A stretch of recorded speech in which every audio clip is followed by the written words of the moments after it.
This nibble originally aired on RSBANDB Update, episode 805, Colossal Tooltips. Enjoy. Should we have a look at the cutscene? Because that was teased in there. So we'll play that. And, of course, if you guys want to not see this, just mute for the next minute or so. And here we go. Millennia ago, Gillinor was an untouched, unspoiled wilderness. Only plants and animals lived there, untroubled by language or industry. A handful of Elder Artefacts had been discarded by the Elder Gods. One of these was the Codex, a repository of both knowledge and power. When a great beast came across the strange monolith, it couldn't know what awaited. It emerged from the Codex fundamentally changed. It was a colossus, an animal demigod, the ultimate apex predator, unchallenged. When the Dragon King arrived, they were fascinated by the creature. They found it, captured it, and imprisoned it in their city. They called it Raksha. Nothing quite like it has been seen before or since. It was not just a colossus, but a shadow colossus. Its power came not from the Elder Gods, but from somewhere else. To the priest Kranon, it was a religious inspiration, the source of his heresy. The scientist, Kerapak, took a very different line of inquiry. He experimented until the beast was of no more use to him. I recommend that you do not allow it to leave the complex. The damage it could inflict is considerable. So what do we learn from that? Oh. I mean, it's definitely shadow anima. Yeah. Right? And which means, I mean, it also confirms that the monolith is the Codex. Yes. And the animal got sucked into the Codex and came out transformed. Which almost implies that the Codex is related to shadow anima, which sounds very unexpected to me. Like, I wouldn't expect... Because isn't shadow anima, like, poison. A thing that Elder poison Gods to the can't... Elder Gods. Yeah. Yes. So how would the Codex, which is an Elder Artifact, infect something with shadow anima, presumably? That does not make sense. Maybe the Codex is left over from previous revision.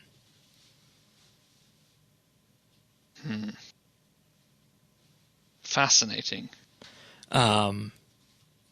I mean, that definitely seems to me then, or it seems likely to me that the monolith might play a role in the sequel to Desperate Measures then.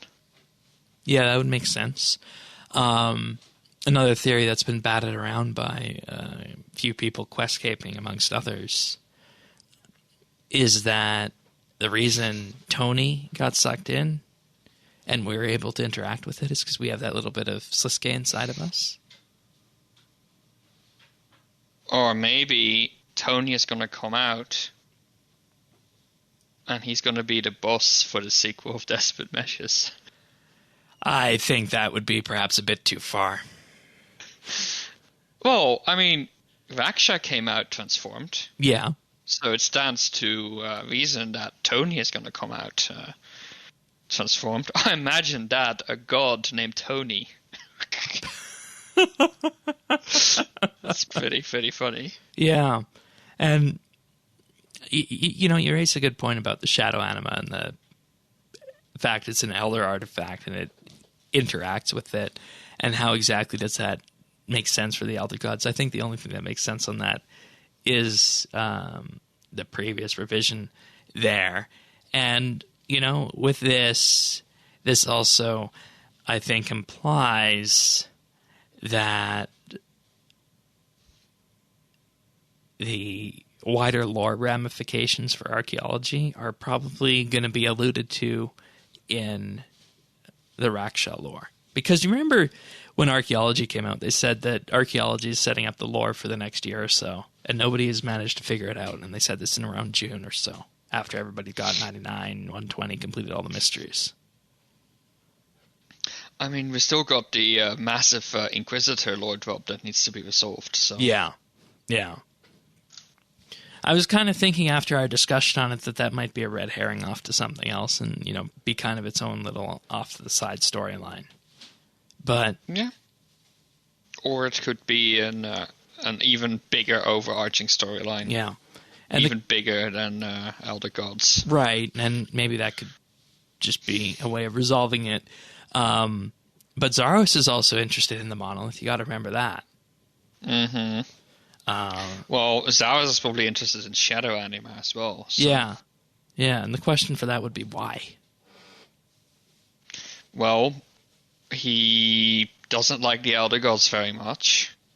After the Elder God said he was not to be an Elder God. Yeah, and we know he, effectively wanted to ascend to become one of them, but Jazz was having none of it.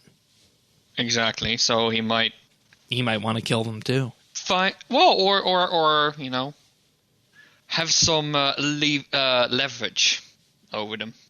And if he has the power to destroy the Elder Gods, then,